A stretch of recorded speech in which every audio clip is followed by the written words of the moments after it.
Ladies and gentlemen, this is Adesh and welcome to my Kanedi.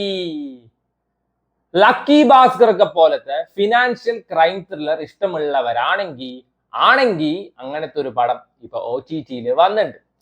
Arjun Das, Anna Ben, VTV Ganesh, യോഗി ബാബു ഇവരൊക്കെ അഭിനയിച്ച കോൺസിറ്റി നെറ്റ്ഫ്ലിക്സിലാണ് സ്ട്രീം ചെയ്യുന്നത്. ലക്കി ഭാസ്കർ ഡിക്ടോ ലക്കി ഭാസ്കർ എന്ന് പറയുന്നില്ല. ഈ സിനിമയുടെ first half almost same to same ആണ്. ലക്കി ഭാസ്കർ കുറച്ചും കൂടി ത്രില്ല് അടിപ്പിക്കുന്ന പടമായിരുന്നു. ഇമോഷണലി ഹൈ ആയിരുന്നു ആ പടം. നമ്മൾ കരച്ചിലും വീഴ്ചയിലും മാത്രമല്ല, ഈ ഈഗോ അതേപോലെ തന്നെ ഹെഡ് വെയിറ്റ് ഇതിനൊക്കെ ഇമ്പോർട്ടൻസ് കൊടുത്തൊരു പടമാണെങ്കിൽ ഇത് നേരെ ഓപ്പോസിറ്റ് ആവും. ഔട്ട് ആൻഡ് ഔട്ട് കോമഡി പടം പോലെയാണ് ഇത് എടുത്തു വെച്ചിരിക്കുന്നത്. അതുകൊണ്ട് ലോജിക്കും പരിപാടിയൊന്നും നോക്കരുത്. ലക്കി ഭാസ്കറിൽ നമ്മുടെ GQ ദുൽഖർ സൽമാൻ ബാങ്കിലാണെങ്കിൽ ഇതിൽ നമ്മുടെ അർജുൻ ദാസ് EB ഇലക്ട്രിസിറ്റി ബോർഡിലാണ്. പിന്നീട് സെയിം പരിപാടി തന്നെയാണ്. അവിടുന്ന് പൈസ റോൾ ചെയ്യുന്നു, സ്റ്റോക്ക് മാർക്കറ്റിൽ ഇൻവെസ്റ്റ് ചെയ്യുന്നു, ലാഭം ഉണ്ടാക്കുന്നു, പിന്നീട് പണി കിട്ടുന്നു. ഈ സിനിമയുടെ ആദ്യമൊക്കെ നല്ല രസമായിരുന്നു. ഫസ്റ്റ് ഹാഫ് എസ്പെഷ്യലി ഈ സിനിമയുടെ ഫസ്റ്റ് ഹാഫ് വെരി നൈസ്. അപ്പൊ എന്തൊക്കെയൊക്കെ പ്രതീക്ഷയിലാണ് ഇതിന്റെ സെക്കൻഡ് ഹാഫ് കണ്ടത്. പോരാ തീരെ പോരാ, ഒട്ടും കൊള്ളൂല. ഇതൊക്കെ അറിഞ്ഞ് പണിണ്ടെങ്കിൽ ഈ കോലമാവ് കോകിലൊക്കെ പോലെ കിട്ടു സാധനമായനെ. പക്ഷെ ഇതിന്റെ ഡയറക്ടർക്കൊക്കെ വേറെ പ്ലാൻ ഉണ്ടായിരുന്നു. അമ്പേ പരാജയമായിരുന്നു സെക്കൻഡ് ഹാഫ്. എനിക്കിത് ഒട്ടും സാറ്റിസ്ഫൈഡ് ആയി പറയാനുള്ള ഒരു പടമൊന്നുമില്ല. വേണമെങ്കിൽ ചുമ്മാ കണ്ടിരിക്കാവുന്ന ഒരു പടം, അത്രേ ഉള്ളൂ. സിനിമയുടെ ആദ്യത്തെ പോർഷൻസ് ഒക്കെ നല്ല രസമായിരുന്നു. ഒരു കുഞ്ഞു ഹോട്ടല്, ശരവണ ഹോട്ടലാണ്. അവിടെ ഒരു കൊച്ചു ഫാമിലി നല്ല രസത്തിൽ പോണു. പിന്നീട് ഫ്ലാഷ് ബാക്ക് പോർഷൻസിലോട്ട് പോണു. എപ്പ ഈ ഫ്ലാഷ് ബാക്ക് കഴിഞ്ഞിട്ട് ഈ പ്രസന്റിലോട്ട് വരുന്ന ആ ഒരു മൊമെന്റ് തൊട്ടിട്ട് പടം കയ്യിൽ നിന്ന് പോയി. പെർഫോമൻസ് പറയണ വെച്ചാൽ ഇതിൽ എനിക്ക് ഏറ്റവും ഇഷ്ടപ്പെട്ട പെർഫോമൻസ് ഇതിലൊരു യോഗി ബാബുവിന്റെ അമ്മയായിട്ട് ഒരു സ്ത്രീ അഭിനയിച്ചിട്ടുണ്ട്. അടിപൊളിയായിരുന്നു, നൈസ് സാധനമായിരുന്നു.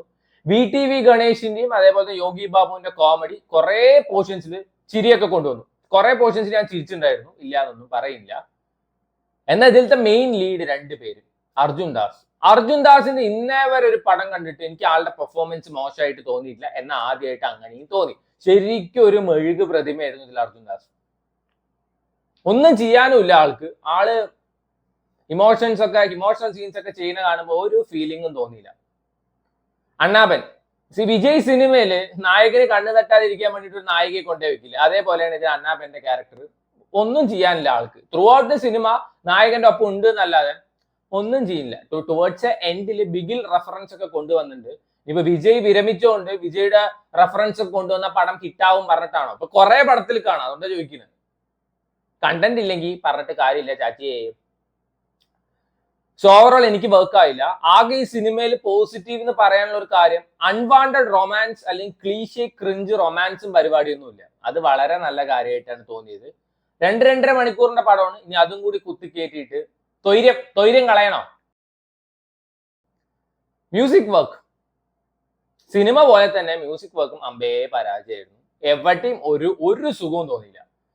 യൂഷ്വലി പടം മോശമാണെങ്കിലും ചില പടങ്ങളിൽ മ്യൂസിക് വർക്ക് നൈസായേനെ. ഇതിൽ അതുമില്ല.